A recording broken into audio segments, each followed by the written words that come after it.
All right, this you're going to want to watch because this is about an amazing girl who's, been called the ultimate underdog. Josh, tell me about it. She's absolutely incredible. I'm so glad that we can bring you all this story. It's the story of a girl in one of the poorest spots on earth, a slum in Uganda. One day, scrounging for food, she goes into a chess program that was created by a missionary, and it turns out she's amazing at chess. She ends up traveling the world, inspiring people, becoming the subject of a viral news article, this book right here, The Queen of Katwe, and a brief documentary on YouTube. And now, on top of all that, Disney is working on a movie about her. I got to speak with 16-year-old Phiona Mutesi, her chess coach Robert Katende, and the author of this book, Tim Crothers. And I started by asking Phiona what her life was like before chess.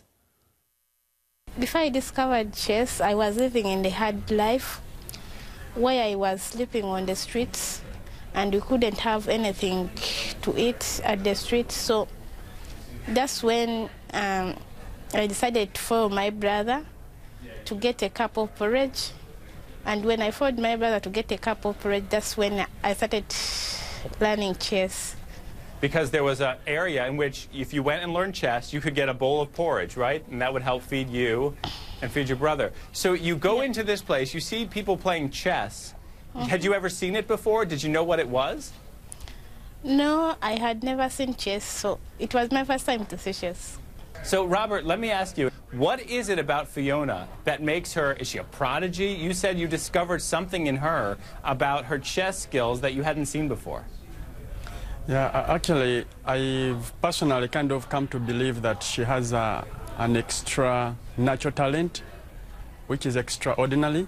We've been even able to go to the high-profile kind of tournament, like the Olympiads, which we had never thought of even being at. I started playing against girls and boys. Then I started beating the boys. When I play chess, I'm not afraid. I know that I can win. What happened after you started to show your ability for chess? How did your life change? I thought that the life I was living in, that everyone was living in that life. But now I've happened to see many people living in different lives. So I think chess has led me to that. And even it has given me an opportunity to go back to school. Chess gave me a hope, whereby now I'm having a hope of becoming a doctor, and I'm having now a hope of becoming a grandmaster. Wow, chess made you want to become a doctor. Tim, let me bring you in here. You have described Phiona as the ultimate underdog. What are the many factors making her the ultimate underdog? First of all, that she's from Africa sort of makes her an underdog in the world. The fact that she is from Uganda makes her sort of an underdog in Africa because it's in one of the poorer countries in Africa. The fact that she's in Katwe makes her an underdog in Uganda because Katwe is the most impoverished slum in the entire country.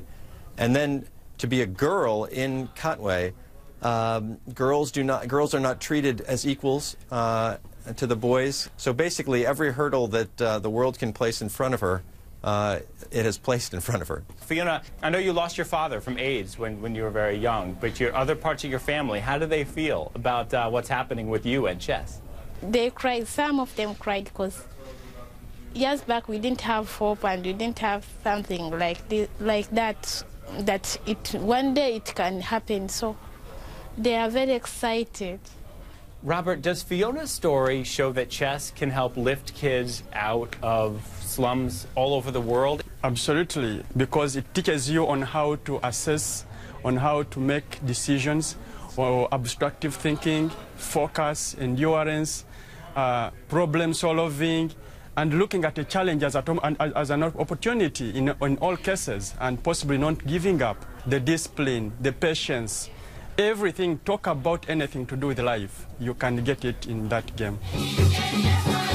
God has given me a gift of playing chess, and I play chess to please Him. By the way, what's it like to be in America, to be in New York? How's the trip? I've not liked New York because there's too much noise in it. She is so lovable. Oh, man. I want you all to know yeah, I know. It gets noisy, even for those of us who are there all the time.